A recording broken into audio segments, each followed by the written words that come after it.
আমাকে পাওয়া যায় না বলতে মাঝখানে আমি একটু শারীরিকভাবে অসুস্থ ছিলাম, এই জন্য পাওয়া যায় না।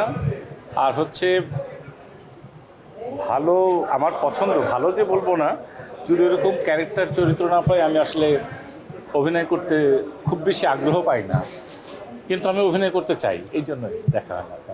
আমি জানি না, আমার কাছে মনে হয়েছে যে প্রত্যেকটা ছবি তো সবাই যারা পরিচালনা করেন কষ্ট করে, প্রডিউসাররা কষ্ট করে, সবাই চায় যে সেই ছবিটা যেন ভালো হয়।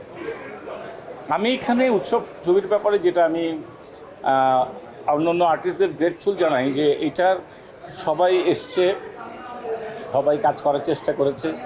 তানিম ইনশাল্লাহ ভালো করবে, সবাই আমরা চেষ্টা করেছি। একটা পারিবারিক ফিল্ম, যেটা অনেক সময় হয় না। এখানে ইমোশন আছে, এখানে হাসি আছে, কষ্ট আছে, গল্পটা আছে, উৎসব নিয়ে। আশা করি ভালো লাগবে, এইটুকু বলতে। এখন সবাই তো অনেক দিন ধরে আমরা একটু কাজ করছি, ভালো মন্দ যাই কাজ করছি, এইটা বুঝতে পেরেছি যে এইটুকু আমার কাজ, এইটুকু যদি আমি ঠিক মতো করতে পারি, এইটুকুই আমার কাজ।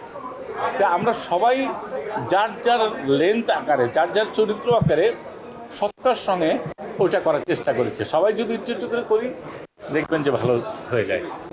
সব ছবি যখন হয় সবাই তো বিশ্বাস নিয়ে জানে, আমরাও বিশ্বাসটা নেমেছি।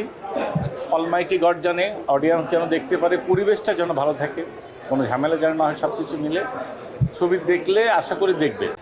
নাটকে করেছি, আর ফিল্মটা আমি লাস্ট ফিল্ম করেছিলাম সাপ লুডু মনে হয়, তারপরে এই ছবিটা করছি। প্রত্যেকটা স্মৃতি তো মনে থাকে, এবং শুধু সিরাজগঞ্জে না, সারা দেশে অনেক সিনেমা হলই ভেঙে ফেলছে, যেটা এখানে অনেক লোকের অনেক স্মৃতি। প্রত্যেকটা শহরেই সিনেমা হল যেগুলো থাকে, নিশ্চয়ই আশেপাশে অনেক স্মৃতি থাকে, এখানে অনেকের কর্মসংস্থান থাকে। একটা সিনেমা হল যখন বন্ধ হয়ে যায়, অনেকের কর্মসংস্থান এক ধরনের বন্ধ হয়ে যায়, আশেপাশে দোকান টোকান মিলে।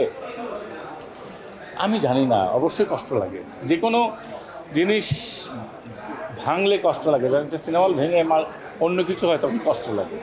আসলে আমরা প্রিপেয়ার্ড না, আমরা সবসময় দেখে এসেছি যা হয়নি, হচ্ছে না। দুর্বলতা মানে কি, যে তুমি প্রশ্ন করলে, এর আগে তো কখনো এই প্রশ্নটা করা হয়নি। এই যে মানুষ ফিল করছে, আমরাও জানো, এক পক্ষে তো হয় না, সব মিলে যখন হয়, যখন দেখবে তখন ভালো হবে। কোনটা কি হলো ওইসব চিন্তা করে না, নাই, সামনে এগিয়ে যেতে হবে, বাধা পার হয়, এই হচ্ছে কথা।